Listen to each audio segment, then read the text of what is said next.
Welcome to the Christianity in Business podcast with host Darren Shear, an initiative of the Archie W. Dunham College of Business at Houston Baptist University.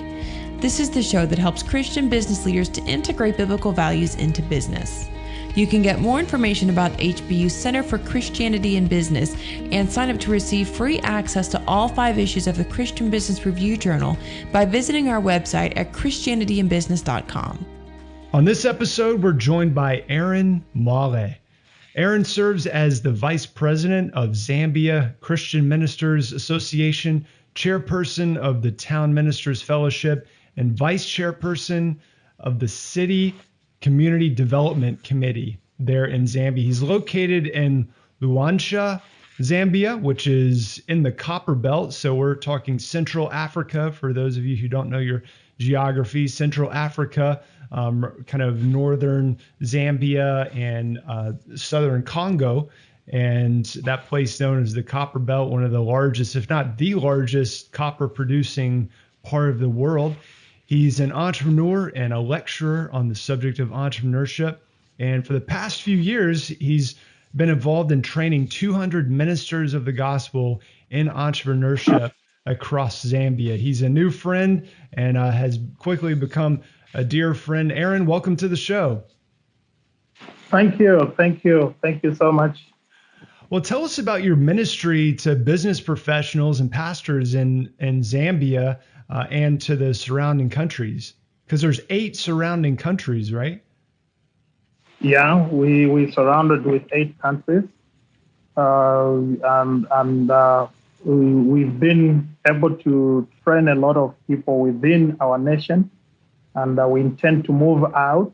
We've got already contacts outside our nation. But let me begin by saying that the whole thing started, especially when we looked at the ministers, the experiences, the financial experience the ministers have been going through in our nation, and also the foundations that we have had in the past, where we were told that we don't need to mix business and the church, and especially ministry and the business and all that. So as a result of that foundation that we came up with, I think it distorted a number of things and brought us into a situation where we have found ourselves in a situation where we needed to lift up ourselves and get to a place of understanding that we can actually do business, but whilst we are actually doing ministry. Mm. And so you're working with a lot of pastors and helping them, not only teaching the nuts and bolts, as we say, of entrepreneurship, but you're also helping them to first understand that, look, God wants you to be involved in business, to support your family, to help have enough left over to help other people in your community. How are you helping to kind of reframe the view of business in your area? But yeah, well, what we did was first of all, we started by meeting some of the pastors' chairpersons in different towns, and we explained to them as according to the word, and we took the model of Paul, that Paul was a minister, and at the same time, he was involved in business. And after we discussed about it, and a number of them felt it was right for us to begin to gather the pastors first of all, before we actually went to their members. So we had to gather the pastors first of all, and then they started talking. And the example we were giving them was an example of Paul, that even though he was in ministry, but he was also involved in business.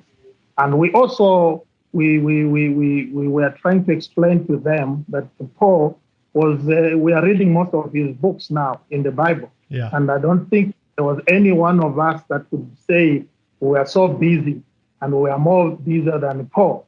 And so we said, if Paul could do that, then we can also do the same.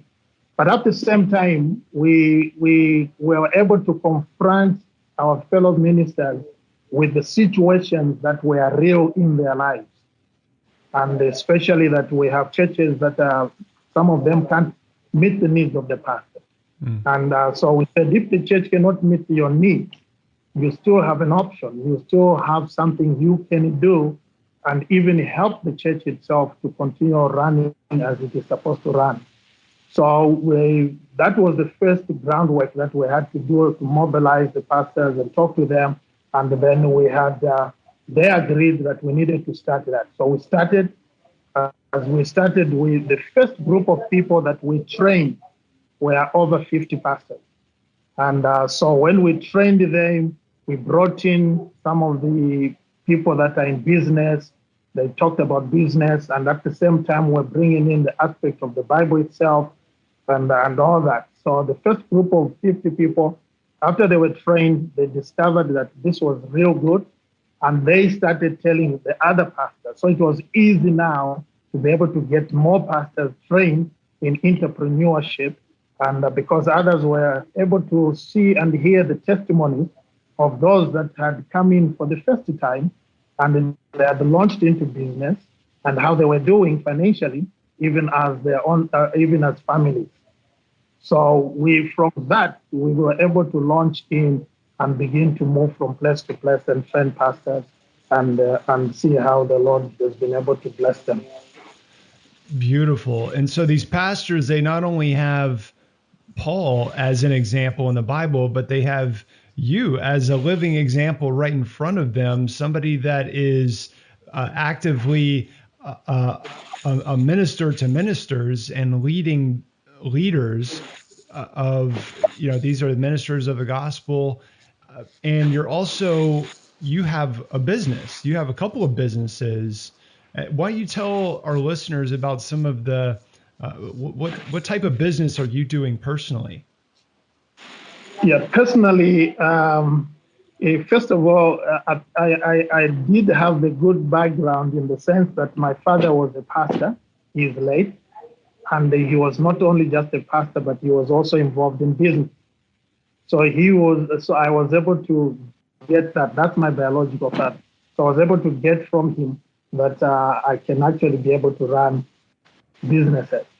So in the process, I am actually working with network companies, network marketing companies.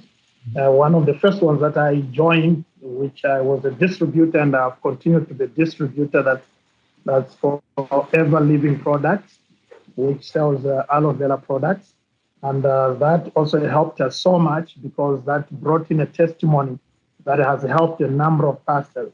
One of the testimonies is that we were, right now as I'm speaking to you from our own home, a house that we have built with the finances that have come from our own businesses.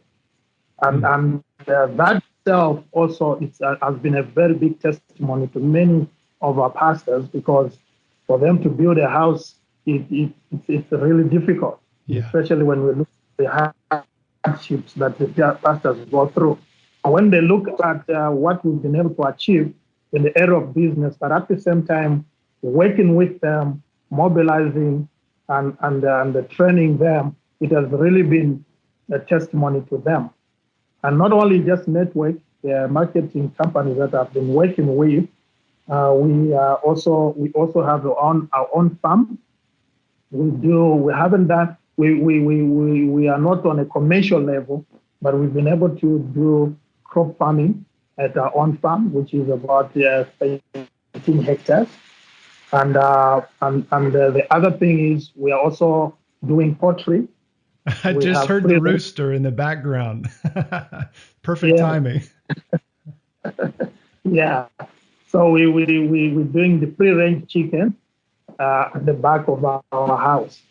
So we are involved in business ourselves, and they can see that we're not just talking, but we're actually walking in the talk itself. And what are some of the examples, because these pastors are following your example, they're following the Apostle Paul's example. What are some of your favorite stories and examples of ministers who are getting a hold of this and are starting businesses? Yeah, we have a number of them, and I can pick a few of them just to be able to help our listeners understand what God is actually doing here. We have one where when we trained the pastors, one of the pastors had his own vehicle. And then after we trained him, he was one of those that we were training. And after the training itself, he decided to put his one vehicle on the taxi rank. And out of that one vehicle, he's been able to get about 6 more vehicles, and which means he's actually employed 6 people. And not only that, but he's been able to make an impact in the drivers themselves and be able to disciple them. That's one example. And so financially, as a household, they're also doing very well. They're also supporting the work. Remember, at one time he was talking about the church is pastoring that they are actually building, and he was the first one to give an offer towards the building of the church itself, which was a great testament among his members to see that their own pastor was able to do that, which wasn't the case before he actually went into business himself. So that was a testimony. That's a great testimony in itself. We also have one who was an auto mechanic.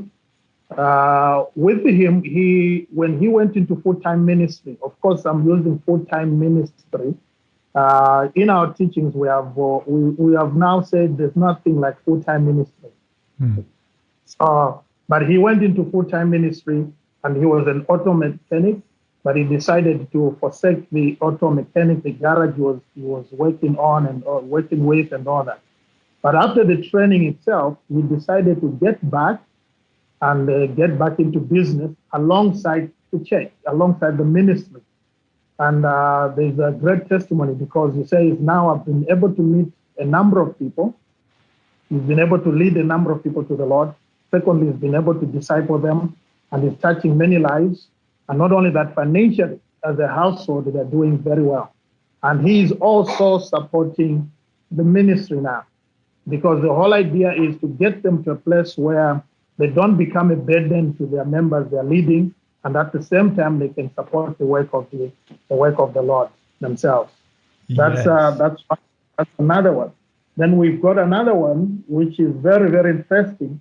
This one is just one of the pastors also who came for the training, and he decided he had no money to start business.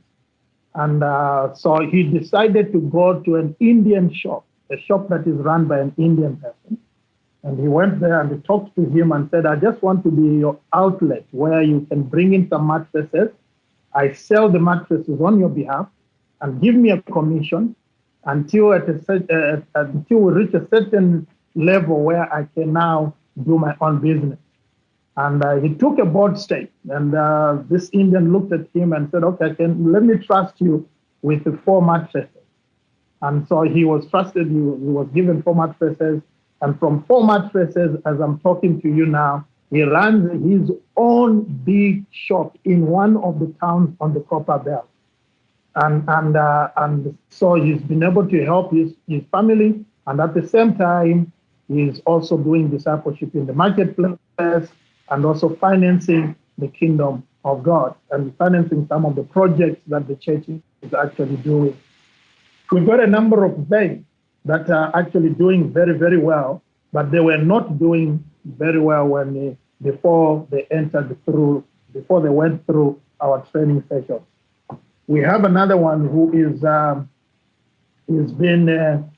this one also started a hardware shop, and he at one time he decided he was in business, but when he went into full-time ministry, he decided to sell off his business and start full-time ministry. But when he came to some of our training, he decided he had to get back again. So he opened one shop, hardware shop, where they sell spare parts. And then from there, as I'm speaking to you, he's been able to buy about 2 trucks, which he's using now. And they're using those trucks now to ferry maize from the farms to the depots where they're supposed to be selling the maize. So that's another testimony that we've been able to see from the trainings that we have had. Wow. And, something that excites me about what you're doing and how you're targeting and really focusing on pastors. And I know that you also provide this entrepreneurship training and marketplace ministry training to those who are not in pulpit ministry. They're not preachers and pastors, but the impact of the pastor setting the example, and then the people in the church getting excited about starting their own business to go out and make money, to provide for their families, to make an impact among people who don't know the Lord out in the business world, people that might not come to church, but this really starts to shape the culture for the church to where they stop viewing business as something that's a necessary evil, but that something that is a tool in the hand of God. Is that the kind of shift that's happening in these churches? Yes. You are right. That's the kind of a shift that is taking place in the church, because now we, as you rightly said it, we started with the pastors, and we still continue training the pastors, but because the mindset of the pastors has changed, it has now gone to the members, and now we have also incorporated members and the members that are also doing business in the churches. The last two meetings we held were with members, some of the church leaders that are not really full-time pastors or full-time evangelists, but they're just members and they're just leaders in the church. And we started bringing the same teaching to them now, that they need to understand that whilst they spend a lot of time in the marketplace, so they can actually be influential in the marketplace. And so that's what is happening. There is a shift, a mind shift that has really taken place, which is very exciting, because at the end of the day, one of the things that has happened is this. When churches are building, different denominations are building, what happens most of the time is that we normally invite politicians to come. And when we invite the politicians, I mean those that are in government and all that, when we invite them, the intention is that when they come to our function, we call them fundraising functions, they are supposed to donate some money for our building, for our church building. But now we're changing that. We are saying we don't need to invite them for that purpose, because we ourselves, we have the money in our churches. We have we as long as we're doing businesses, we can raise this money. And it is now us to begin to help in the communities and build projects, or like you're talking about schools and clinics in the community that will have an impact on the community itself, because we are the ones that are actually doing that. Wow. So we're moving into those areas. It's not been very easy, and it will not be very easy, because we fight against all these other mindsets, these strongholds in the minds of the people and all that. But the Lord has given us victory, and we're trusting that we'll have a lot of victory.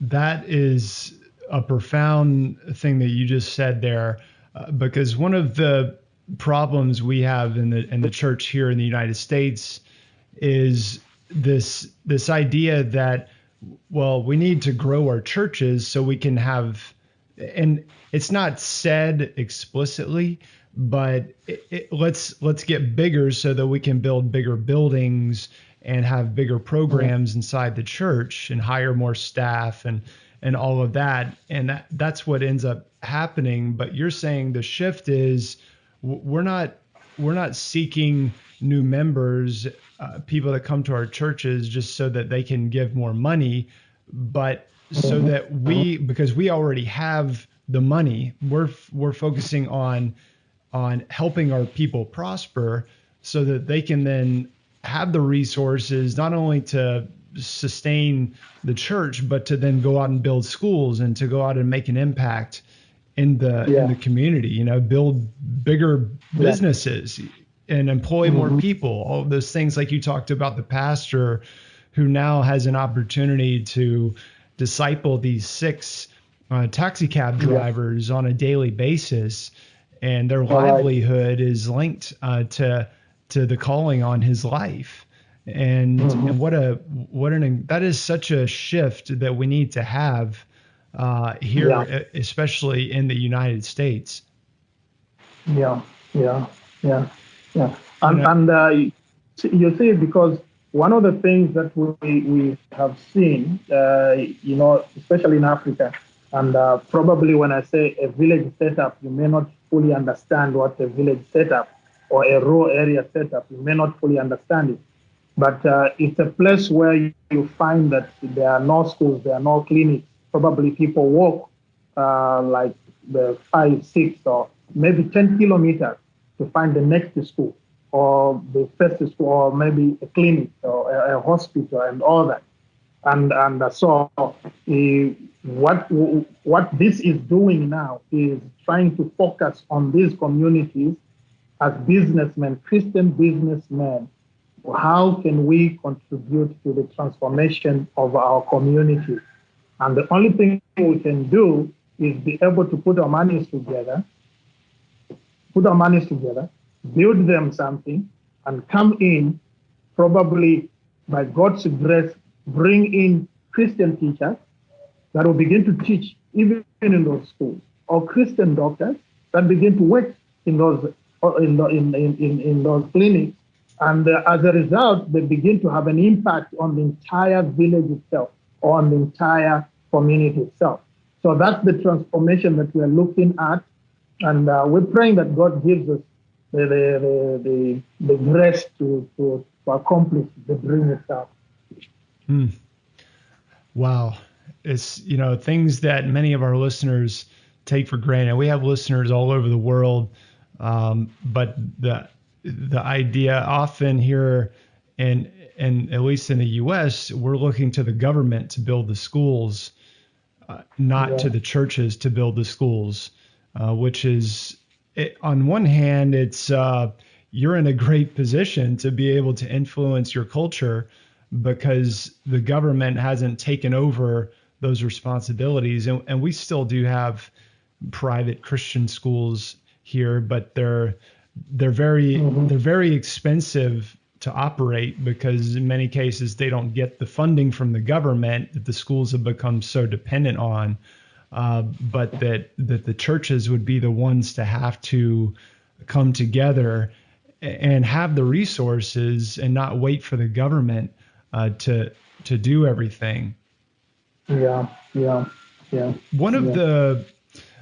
Whenever I talk to pastors about going into business, one of the Bible passages that they will go to is there in Acts 6, where there was this division of labor where the apostles were to be devoted to prayer and to the word, and then they were to appoint deacons to handle this very specific responsibility of helping the widows. And so, of course, they appoint Stephen and others, which, by the way, Stephen evidently was he was very devoted to the word as well and to prayer. You just listen to his sermon there. But how do you ever get that pushback from pastors that say, oh, no, the people in the congregation, they're supposed to go, and I'm supposed to be devoted to prayer and to the word. That means I don't do anything except read the Bible, pray, and come and preach on Sundays. Do you ever get that kind of pushback and that justification from that specific passage of the Bible? Yes, we've come across some that have really strongly quoted that portion of scripture. But most of the times, what we have said is, are you pastor in 2024/7, 365 days? Do you read the Bible like that, or are you praying the whole 24 hours? You are not praying the whole 24 hours. You're not reading the Bible the whole 24 hours. So there will always be time for you to do something, because you can't spend the whole day praying or the whole day reading the Bible. So there's you have a schedule that you have put in place where you can actually do some do something. Some of them we have actually told them, we said, okay, if you want to do that, you want to spend time praying and devoting yourself to the word and all that, how about making a garden outside your house? How about a garden, a vegetable garden outside your house? Because you still need to relax. So at the time when you are relaxing, you can actually do something that can help bring in some income. So we have had that, but I think most of the people here, what has really confronted them is their experiences. When we point at their experiences, and then we also point at the people that are involved in business, but they're also in ministry, and how successful they are, and how they can actually overcome some of those issues that they're clinging to. Yeah, I mean, I think a lot of it comes down to a different, because Peter and Paul didn't agree on everything, as we know, and that might have been one of those issues that they didn't agree on, and because you look at Paul and the idea that Paul was just going to go and sit in a room and pray and read the Bible and then come and preach on Sunday morning is just not in the Bible.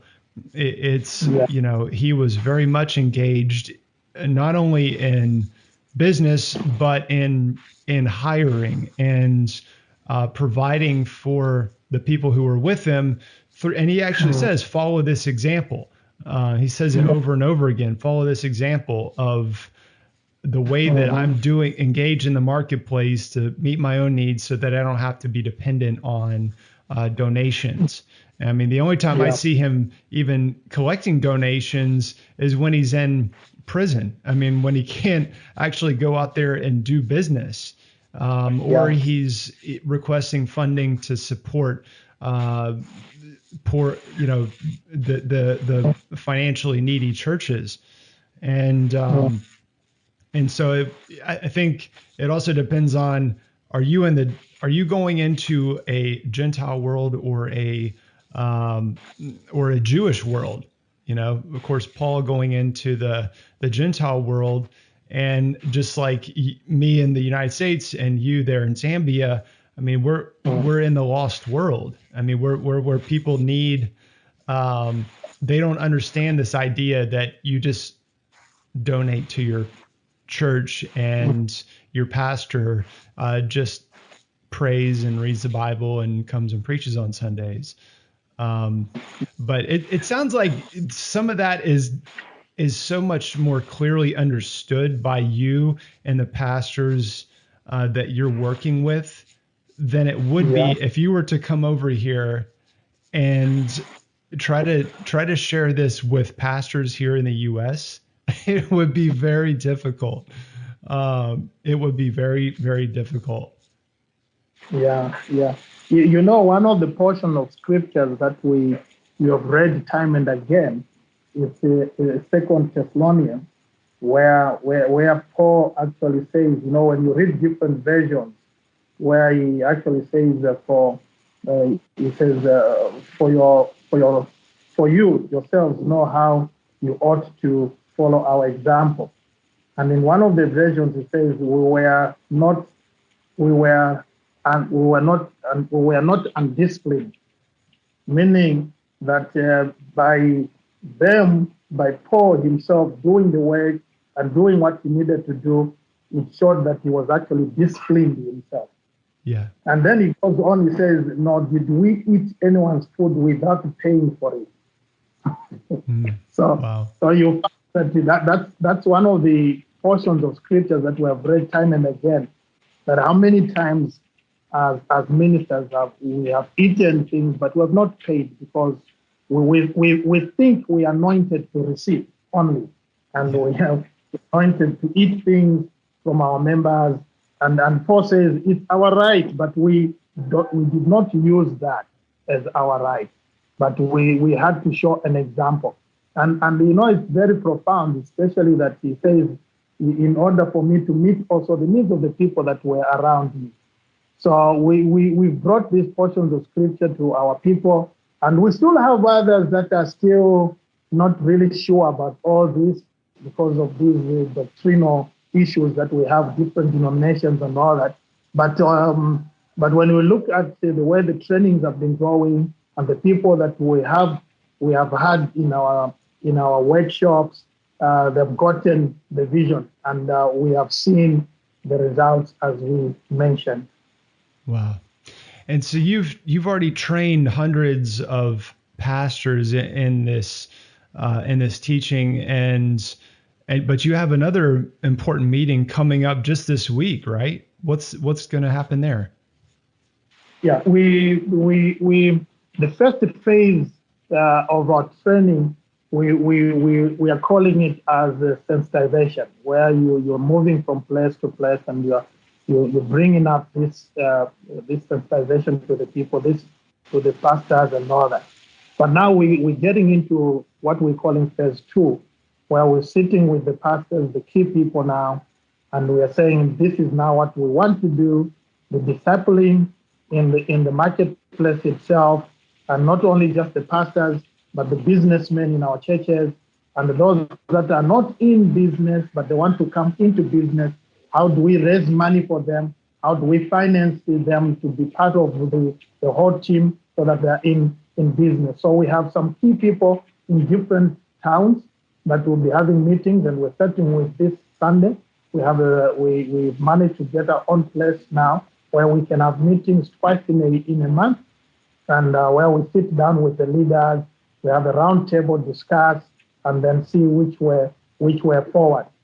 And because we're looking at how we can also help those that are not in business, but get them into business. And so that's the first meeting that we're having this coming Sunday. Excellent.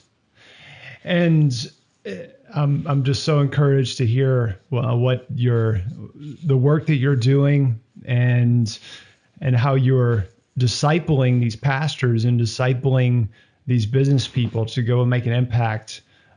Because in many cases they're already in the business world. It's just recognizing that where they are is a place for ministry. And what would be your parting piece of advice for those who are listening today? And specifically, if you could speak to pastors and those who really sense a calling to be a pastor, maybe they're thinking, well, I just need to leave business and go to seminary and go, raise support to go start a church. People that are more in that kind of traditional mindset, what would you say to those people? Yeah, my words of challenge to them would be, especially when you look at the challenges we have. And there are those that want to get into church planting, those that want to get to the Bible colleges, and after being trained, they want to get into full-time ministry. But in most cases, what we have discovered is that the real thing is that the churches that we are planting may not be able to help us, may not be able to finance us as we would love. And the burdens we have the same burdens, pastors have the same burdens, even with the same burdens as the members do have. We have to get our children to school, we have to have food to eat, all these are issues that are day-to-day issues. And if we depend so much on the church itself, that they'll be able to give us all these necessities, we may end up being frustrated and we may end up getting out of ministry. And sometimes we have seen even other pastors that just get in the front of the flock and then they just start castigating them. No, you're not feeding me, you're not giving your tithes, you're not giving your offerings as you're supposed to be giving. But because he himself also is not doing what he's supposed to be doing. So I've been encouraging a lot of them, and I encourage a lot of them, that if your church can support you, that's well and good. And if you feel you can't get into business and the church is fully supporting you, that's well and good. But those that feel they can't, the church is not fully supporting them, and they can actually get into business, there's nothing wrong with that. We can follow the example of Paul, that he was able to finance his own ministry and finance those that were around him. And it becomes a greater blessing. Even when we look in the Old Testament, we see people like David, and where in terms of offering, they were the first people to actually show an example that they would give what they had, and then they would ask the people to give now after they have given, which is not the case which is not the case as we see it now. Mostly we're looking at our pastors, they give at the end.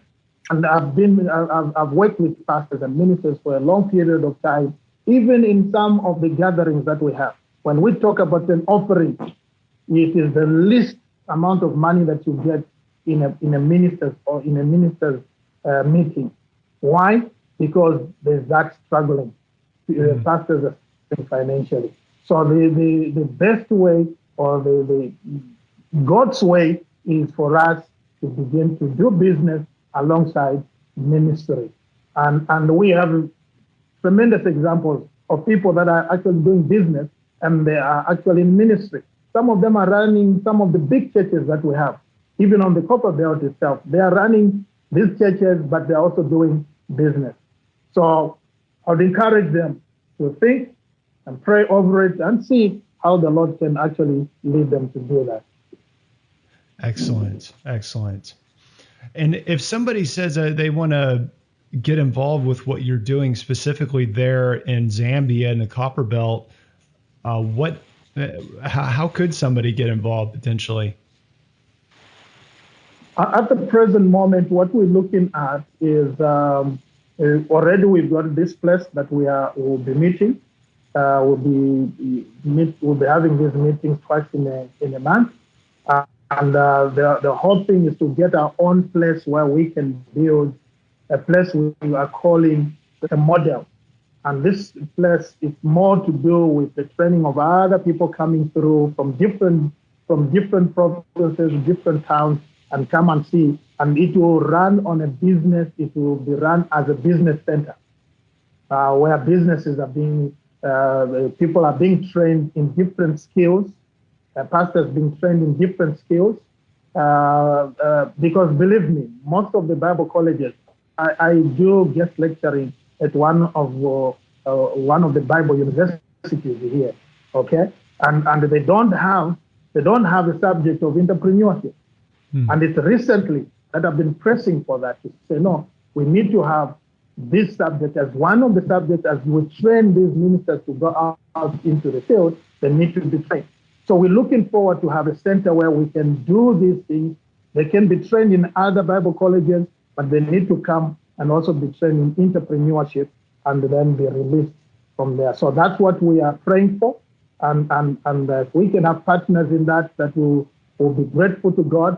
But we were looking forward to have that as our model, not only in Zambia. As I said, we've got already contacts in Tanzania, we've got contacts already in Malawi, South Africa, Botswana, and we want this to be a model because we believe that God has blessed us here in Zambia to be a model to these other neighboring countries.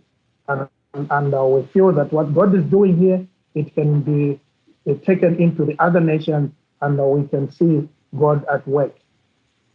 Excellent. Aaron, thank you so much for your time and for sharing your passion for what God is doing in the business world and in the churches there in your area and around the world. And I believe that this is going to be a lighthouse and an example in the way that Paul has been an example of believers working in the business world to make an impact for the kingdom. And you're training and setting an example there in your area.